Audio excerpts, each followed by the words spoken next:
Boss fires pregnant employee, then her lawyer husband walks in and changes everything. What happens next? You'll find out in the full story, so stay tuned. Before we dive in, don't forget to subscribe to our channel and let us know in the comments where you're watching from. We love bringing the best stories to our amazing viewers around the world. Now let's get into it. It all started on a cold Monday morning. The office was alive with the usual hustle and bustle, phones ringing, keyboards clicking, and the faint smell of burnt coffee wafting from the break room. Amanda sat at her desk, trying to focus on the spreadsheet in front of her, but her mind was elsewhere. She was 3 months pregnant, and the morning sickness was hitting her hard. She hadn't told anyone at work yet, not even her boss, Mr. Carter. Amanda had always been a model employee. She was the first to arrive, the last to leave, and the one everyone turned to when they needed help. But lately, she'd been struggling. Between the nausea, the fatigue, and the stress of keeping her pregnancy a secret, she felt like she was barely holding it together. She knew she couldn't keep it a secret forever, but she also knew her boss wasn't the understanding type. Mr. Carter was the kind of man who saw his employees as tools to be used and discarded. He didn't care about their personal lives or their struggles. He only cared about results. Amanda had seen him fire people for the smallest mistakes, and she was terrified of what he might do if he found out she was pregnant. She needed this job. She and her husband, Daniel, had been saving up for the baby, and losing her income would be a disaster. That morning, Amanda was called into Mr. Carter's office. She took a deep breath, trying to steady her nerves, and walked in. Mr. Carter was sitting behind his massive oak desk, flipping through some papers. He didn't even look up when she entered. "Amanda," he said, his tone sharp. "I've noticed your performance has been slipping lately. Care to explain?" Amanda felt her heart sink. She had been expecting this, but it still hit her like a punch to the gut. She had been working so hard to keep up, but it clearly wasn't enough. "I'm sorry, Mr. Carter," she said, her voice trembling slightly. "I've been dealing with some personal issues, but I promise it won't affect my work anymore." Mr. Carter finally looked up, his piercing blue eyes narrowing. "Personal issues?" "This is a workplace, Amanda, not a therapy session. If you can't handle the pressure, maybe this isn't the right job for you." Amanda felt a lump form in her throat. She wanted to tell him about the pregnancy, to explain why she had been struggling, but something told her it wouldn't make a difference. Mr. Carter wasn't the kind of man who cared about his employees' personal lives. "I understand," she said quietly. "I'll do better." But Mr. Carter wasn't done.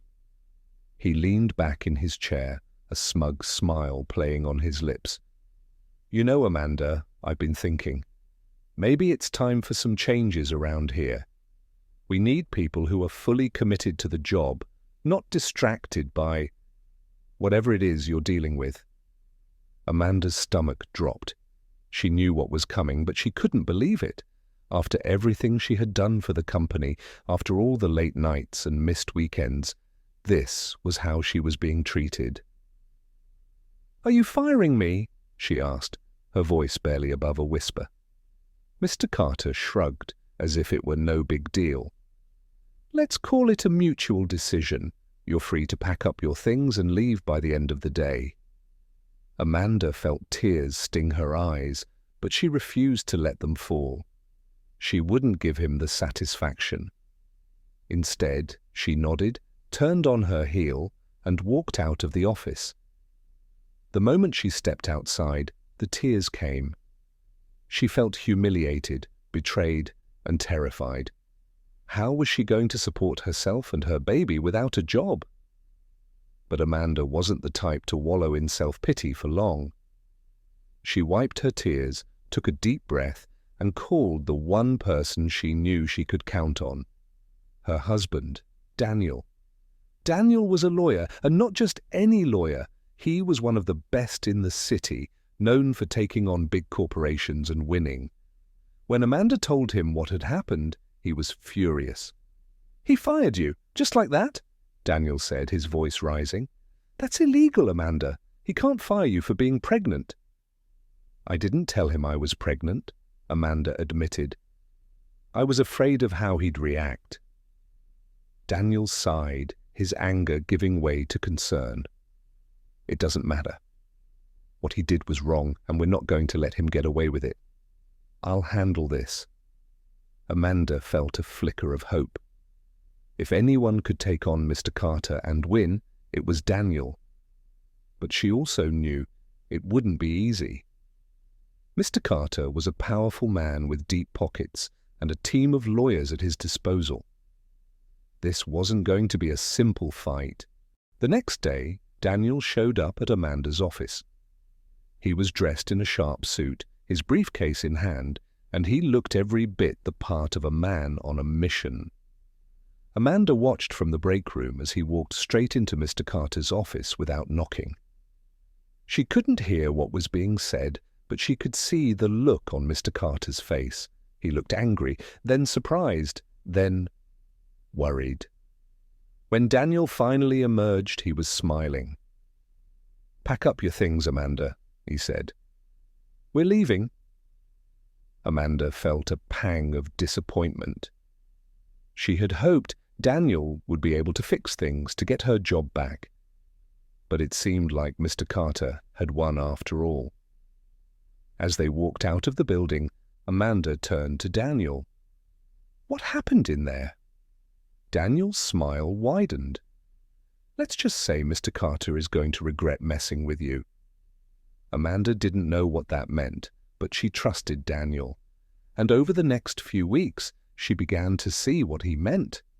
Daniel filed a lawsuit against the company, accusing them of wrongful termination and discrimination. The case quickly gained media attention, and soon everyone was talking about it. Reporters were camped outside their house, and Amanda's phone was ringing off the hook with calls from friends, family, and even strangers who wanted to show their support. But Mr. Carter wasn't going down without a fight. He hired a team of high-powered lawyers to defend him, and they wasted no time trying to discredit Amanda. They dug into her past, looking for anything they could use against her. They even tried to argue that she had been fired for poor performance, not because she was pregnant. Amanda felt like she was living in a nightmare. She hated being in the spotlight, and she hated the way Mr. Carter's lawyers were twisting the truth. But Daniel was her rock. He reassured her that they were doing the right thing and that justice would prevail. And then, just when it seemed like things couldn't get any worse, Amanda discovered something that changed everything. It happened late one night when she couldn't sleep. The stress of the lawsuit, the media attention, and the constant fear of losing everything had been weighing on her. She decided to distract herself by going through some old files she had saved from work. Maybe, she thought, there was something in there that could help her case. She wasn't sure what she was looking for, but she felt like she had to do something. As she scrolled through her laptop, she came across a folder she didn't recognize. It was labeled confidential, and she didn't remember saving it. Curious, she opened it. Inside were dozens of documents, emails, spreadsheets, and reports. At first, nothing seemed out of the ordinary. But then she saw something that made her heart stop. It was an email from Mr. Carter to the company's HR manager, dated just a few weeks before she was fired. In the email, Mr. Carter wrote, "We need to start phasing Amanda out. She's been a liability lately, and I have a feeling she's going to announce a pregnancy soon. Let's make sure we have everything documented so we can terminate her without any issues." Amanda stared at the screen, her hands trembling. This was it. This was the proof they needed. Mr. Carter hadn't fired her because of poor performance. He had planned to get rid of her the moment he suspected she was pregnant. He had even called her a liability. The word made her blood boil. How could he be so heartless? She immediately called Daniel, who was working late at his office. "Daniel," she said, her voice shaking, "you're not going to believe what I just found." When she explained, Daniel's tone shifted from concern to determination. "Amanda, this is huge. This email proves everything we've been saying. It's not just wrongful termination, it's premeditated discrimination. This could turn the entire case in our favor." The next day, Daniel submitted the email as evidence in the lawsuit. Mr. Carter's lawyers tried to argue that the email was taken out of context, but it was clear they were scrambling. The media caught wind of the new development, and the story exploded. Suddenly it wasn't just a local news story, it was national. People were outraged. Social media was flooded with posts calling for justice for Amanda, and even some of Mr. Carter's own employees started speaking out about his toxic behavior.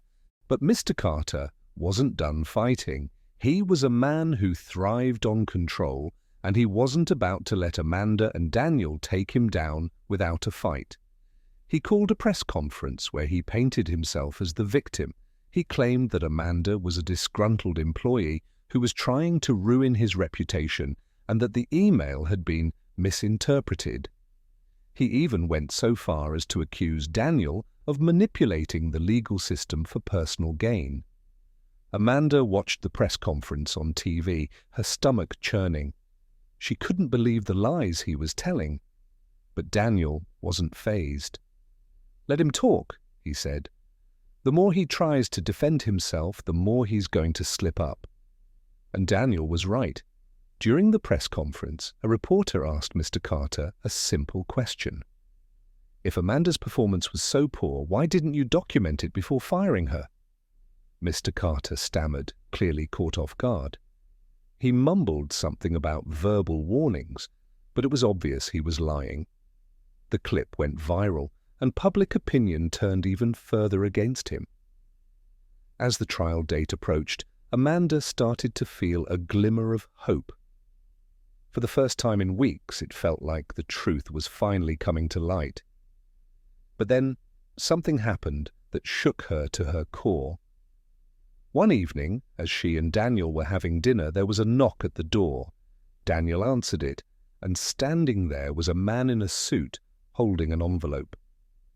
"This is for you," the man said, handing the envelope to Daniel before walking away. Daniel opened it, his expression darkening as he read the contents. "What is it?" Amanda asked, her voice filled with worry. "It's a settlement offer," Daniel said, his jaw tightening. "They're offering you a large sum of money to drop the case." Amanda felt a mix of emotions, anger, confusion, and even a little temptation. The amount of money they were offering was more than she had ever made in her entire career. It would be enough to support her and the baby for years. But accepting the settlement would mean letting Mr. Carter off the hook. It would mean he could continue treating his employees the way he had treated her without facing any real consequences. "What do you think I should do?" Amanda asked Daniel. Daniel looked at her, his eyes filled with both love and determination. "This is your decision, Amanda, but I know you. You're not the type to back down from a fight. And if we take this to court, we have a real chance to win, not just for you, but for everyone he's ever wronged." Amanda thought about it long and hard. She thought about the sleepless nights, the stress, and the fear. But she also thought about the other employees at the company, the ones who didn't have a lawyer husband to fight for them. She thought about her baby and the kind of example she wanted to set. And in that moment, she made her decision. The next day, Daniel called Mr. Carter's lawyers and told them they wouldn't be accepting the settlement. The case was going to court. The trial was intense. Mr. Carter's lawyers pulled out all the stops trying to paint Amanda as an incompetent employee who was looking for a payday. But Daniel was relentless. He presented the email, called witnesses who testified about Mr. Carter's behavior, and even brought in an expert to explain how Amanda's termination violated labor laws. Amanda was called to the stand, and she told her story with honesty and emotion. She talked about how much she had loved her job, how hard she had worked, and how devastated she had been when she was fired. She talked about the fear of not being able to provide for her baby and the humiliation of being treated like she didn't matter. By the time she finished, there wasn't a dry eye in the courtroom. Even the judge looked moved, but the real turning point came when one of Mr. Carter's own employees took the stand. She was a young woman named Sarah who had worked as Mr. Carter's assistant. Sarah testified that she had overheard Mr. Carter talking about Amanda's pregnancy before she had even announced it. He said she was going to be a problem, Sarah said. He told HR to start documenting everything so they could fire her without it looking suspicious. Mr. Carter's lawyers tried to discredit Sarah, but it was no use. Her testimony, combined with the email and the other evidence, was too much to ignore. And then, just when it seemed like things couldn't get any worse for Mr. Carter, another bombshell dropped. It happened during the cross-examination of Sarah, the assistant who had testified against him. One of Daniel's colleagues, a sharp and meticulous lawyer named Rachel, had been quietly reviewing documents submitted by Mr. Carter's legal team. She noticed something odd, a discrepancy in the company's financial records. At first, it seemed unrelated to Amanda's case, but the more Rachel dug, the more she realized it was something much bigger. During a break in the trial, Rachel pulled Daniel aside and showed him what she had found.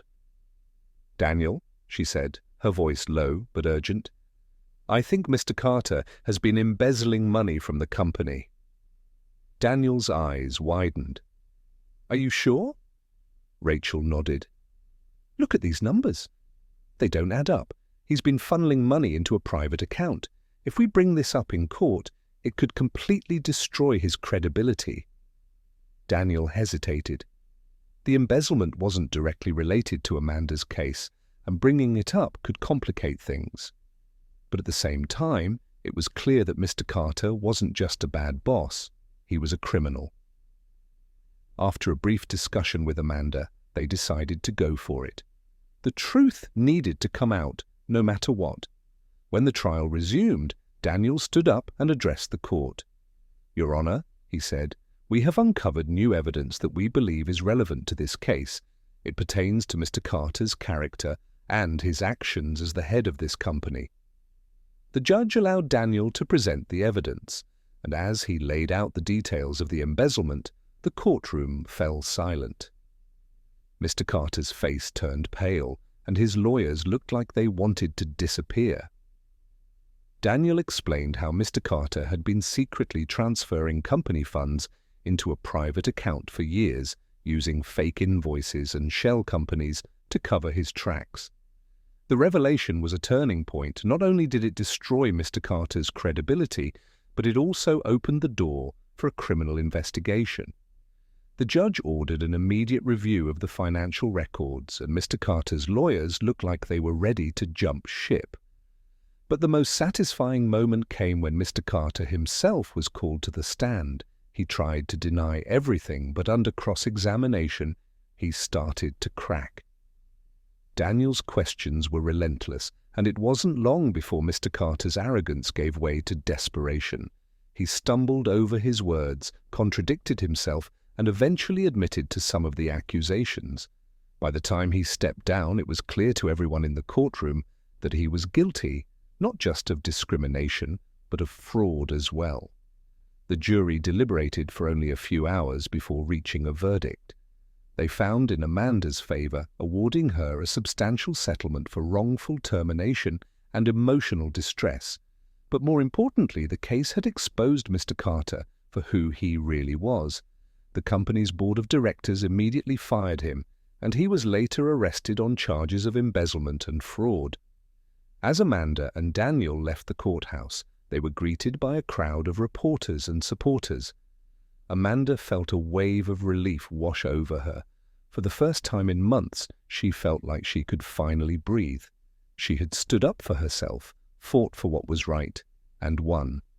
But the story didn't end there. The media attention surrounding the case sparked a larger conversation about workplace discrimination, especially against pregnant women.